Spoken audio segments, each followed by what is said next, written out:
Beritakanlah firman, siap sedialah baik atau tidak baik waktunya. Shalom, puji Tuhan, karena Tuhan kita boleh ada lagi pada perenungan firman Allah di hari ini. Dan firman Allah yang akan kita renungkan bersama saya ambil dari Mazmur 63 ayat 1 sampai dengan ayatnya yang ke-12. Secara khusus saya akan baca ayat 2 sampai 4, firman-Nya berkata demikian. Ya Allah, Engkaulah Allahku, aku mencari Engkau, jiwaku haus kepadamu. Tubuhku rindu kepadamu seperti tanah yang kering dan tandus tiada berair. Demikianlah aku memandang kepadamu di tempat kudus sambil melihat kekuatanmu dan kemuliaanmu. Sebabkah setiamu lebih baik daripada hidup, bibirku akan memegahkan Engkau. Demikian kebenaran firman-Nya di hari ini yang secara khusus mengajar, menasihati kita, memiliki kerinduan kepada Allah. Sudah sepatutnya, selayaknya, dan sepantasnya bagi kita sebagai umat, sebagai orang yang percaya, menyembah Allah yang sungguh-sungguh, untuk kita selalu membangun kerinduan kita kepada Allah, dalam bentuk kita datang berdoa, dalam bentuk kita memuji Dia, dalam bentuk kita membaca firman-Nya, dalam bentuk kita beribadah kepadanya. Itu adalah bagian dari kerinduan kita kepada Allah. Dan ini harus terus dijaga, dipelihara, dan terus ditumbuh kembangkan. Sehingga kerinduan kita kepada Allah itu terus ada dan terus membara dalam hidup kita sebagai umat, sebagai orang percaya. Seperti sang pemazmur. Perhatikan ayat 2, Ya Allah, Engkaulah Allahku, aku mencari Engkau. Jiwaku haus kepadamu. Tubuhku rindu kepadamu seperti tanah yang kering dan tandus tiada berair. Itulah kerinduan sang pemazmur, seperti tanah yang kering dan tandus tiada berair. Demikianlah kerinduan sang pemazmur. Dan kerinduan seperti ini juga harus ada pada diri kita sebagai umat, sebagai orang percaya. Setidaknya ada 3 alasan yang mendasari kenapa kita harus memiliki kerinduan kepada Allah. Dalam ayat 2, Ya Allah, Engkaulah Allahku, aku mencari Engkau. Ya Allah, Engkaulah Allahku. Jadi kenapa kita harus memiliki kerinduan kepada Allah? Karena Dialah Allah kita.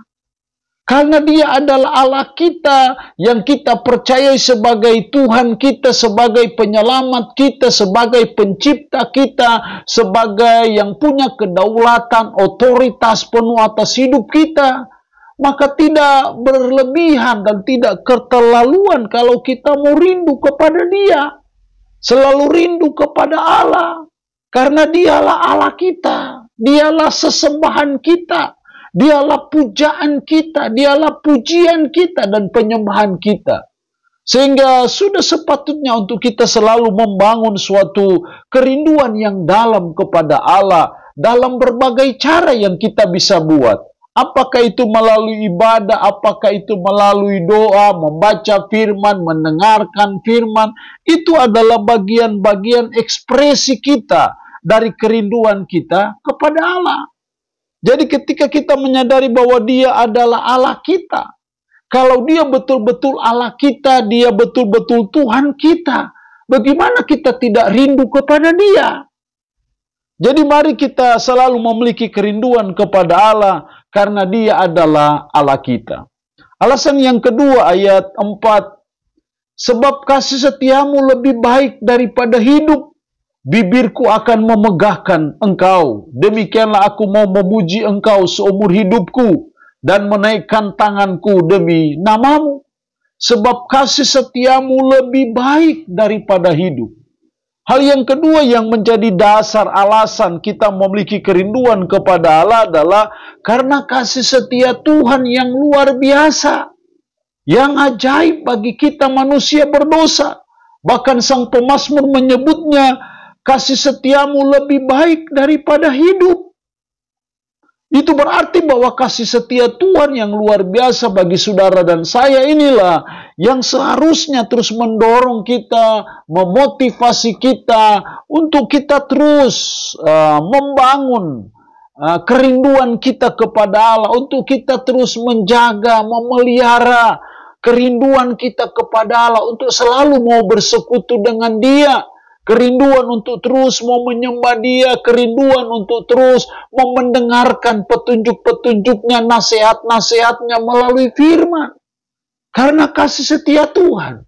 Jadi menyadari kasih setia Tuhan yang luar biasa bagi kita, itulah yang seharusnya mendorong kita untuk selalu memiliki kerinduan kepada Allah kita. Alasan ketiga, kenapa kita harus memiliki kerinduan kepada Allah, ayat 8. Sungguh engkau telah menjadi pertolonganku, dan dalam naungan sayapmu aku bersorak-sorai. Sungguh engkau telah menjadi pertolonganku. Tuhan itu penolong kita. Ketika kita ada dalam bahaya, ketika kita ada dalam keadaan sakit, ketika kita ada dalam pergumulan, ada dalam persoalan, Tuhanlah penolong kita. Seperti pemazmur, sungguh engkau telah menjadi pertolonganku. Pemazmur menyadari ketika dia menghadapi masa-masa yang sukar dalam hidupnya, dia menyadari bagaimana pertolongan Sang Gembala yang baik, bagaimana pertolongan Tuhan bagi dia, sehingga dia masih ada sampai saat ini. Karena itu tidak heranlah kalau dia memiliki kerinduan yang terus membara kepada Allah dalam hidupnya. Jadi kita menyadari Tuhan itu penolong kita. Mungkin kita perlu menengok ke belakang bagaimana kita menghadapi masa-masa yang sulit, masa-masa yang sukar dalam hidup. Kita melihat bagaimana tangan Tuhan, bagaimana pertolongan Tuhan, bagaimana mujizat Tuhan dinyatakan dalam hidup kita ketika kita ada dalam permasalahan hidup. Itu semua karena Tuhan penolong kita. Atau ketika kita bandingkan dengan kehidupan kita saat ini dengan kehidupan kita yang lalu-lalu, sungguh sangat memprihatinkan. Tetapi karena pertolongan Tuhan, Dia boleh mengangkat kita dan kita boleh ada pada saat ini. Itu semua karena apa? Tuhan penolong kita. Jadi menyadari pertolongan Tuhan dalam hidup kita, itulah yang harusnya selalu kita memiliki kerinduan kepada Allah. Apapun super sibuk Anda sebagai umat, jangan lupa akan kerinduan kepada Allah. Apapun aktivitas kita, tugas dan tanggung jawab kita, sesuper sibuk apapun, jangan lupa kerinduan kepada Allah. Itu harus dijaga, dibangun, dan terus dipelihara. Sehingga kerinduan kepada Allah terus membara, terus menyala dalam hidup kita. Sehingga apapun sibuk kita dalam hidup, tapi kita selalu ada waktu untuk datang bersekutu dengan Tuhan. Ada waktu untuk kita baca firman-Nya. Ada waktu untuk kita mendengarkan nasihat-Nya. Ada waktu untuk kita berkomunikasi dengan Dia dalam doa sebagai wujud nyata dari kerinduan kita kepada Allah. Jadi menyadari pertolongan Tuhan, itulah yang harusnya mendorong kita untuk terus memiliki kerinduan kita kepada Allah. Allah yang punya firman ini memberkati kita dengan firman-Nya di hari ini. Amin. Mari kita berdoa. Puji syukur untuk firman-Mu hari ini. Mengajar kami, menasihati kami, memiliki kerinduan kepada Allah. Karena Dia adalah Allah kita. Karena kasih setia Tuhan yang luar biasa atas hidup kita. Karena Tuhanlah penolong kami. Roh yang kudus tanamkan dan meteraikanlah firman ini dalam hati dan pikiran kami, dan sanggupkanlah kami untuk bisa memperlakukan firman ini dalam kehidupan kami sehari-hari. Berkat Tuhan bagi umat-Mu yang mendengarkan renungan harian di hari ini. Yang sakit tambah berdoa dalam nama Yesus. Tuhan lawat, Tuhan jamah, Tuhan sembuhkan dari sakit penyakit yang diderita. Terpuji-pujilah nama-Mu. Dalam nama Tuhan Yesus Kristus kami berdoa. Amin. Shalom, Tuhan Yesus memberkati kita dengan firman-Nya di hari ini.